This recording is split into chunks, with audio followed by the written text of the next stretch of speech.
Economic impacts.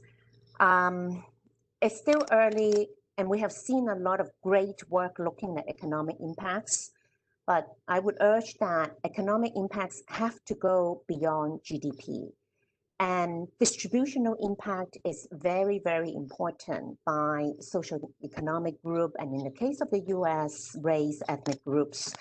And again, I want to emphasize that for low-income population and low-income countries, it is whether people are even able to maintain a certain livelihood, poverty. Are they getting food? Are they getting nutrition? Are they getting housing? GDP alone just doesn't capture those important nuances. And also, it actually doesn't also capture what are the interventions that you can actually keep a population to be able to maintain the bare basic living, which cannot be measured by GDP. Children, we measure about schooling.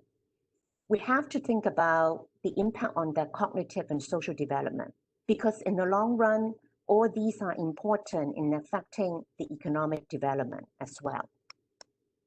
I'll just conclude with one slide, which actually Chen Xi and Yi Wei have both mentioned about government.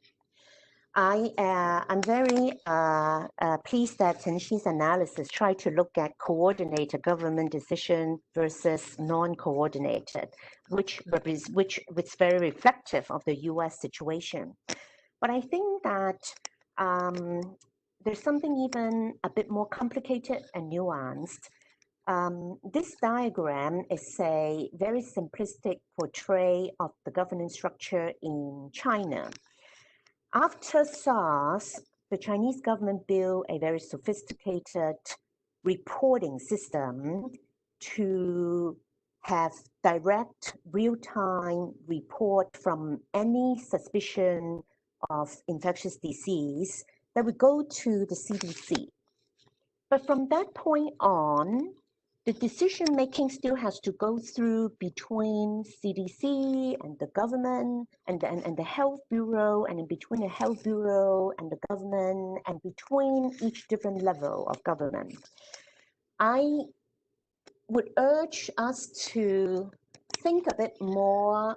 If we're trying to help a country or even at a global level, we have to understand who make what decision at what level at what time, so that our modeling exercise, our data collected, can be targeting at which decision maker. That's number one.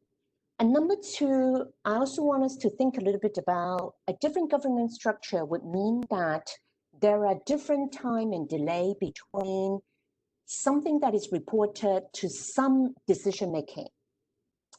And how do we incorporate it in our model to think about different governance structure that might actually release or reduce that delay, that might actually help to curb the growth of the virus that I show in the first graph.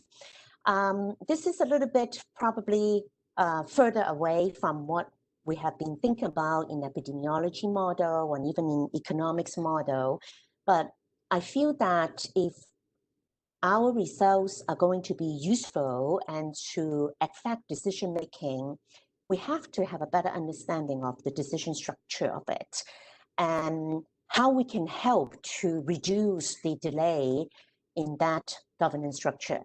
So with that, I will stop. And again, I want to compliment all the wonderful work that you all are doing, including the participants, and it has made huge impact. I have just shared a few thoughts of, if I'm a decision maker, what would I like to know more and how the analysis might enhance that decision making. Thank you very much.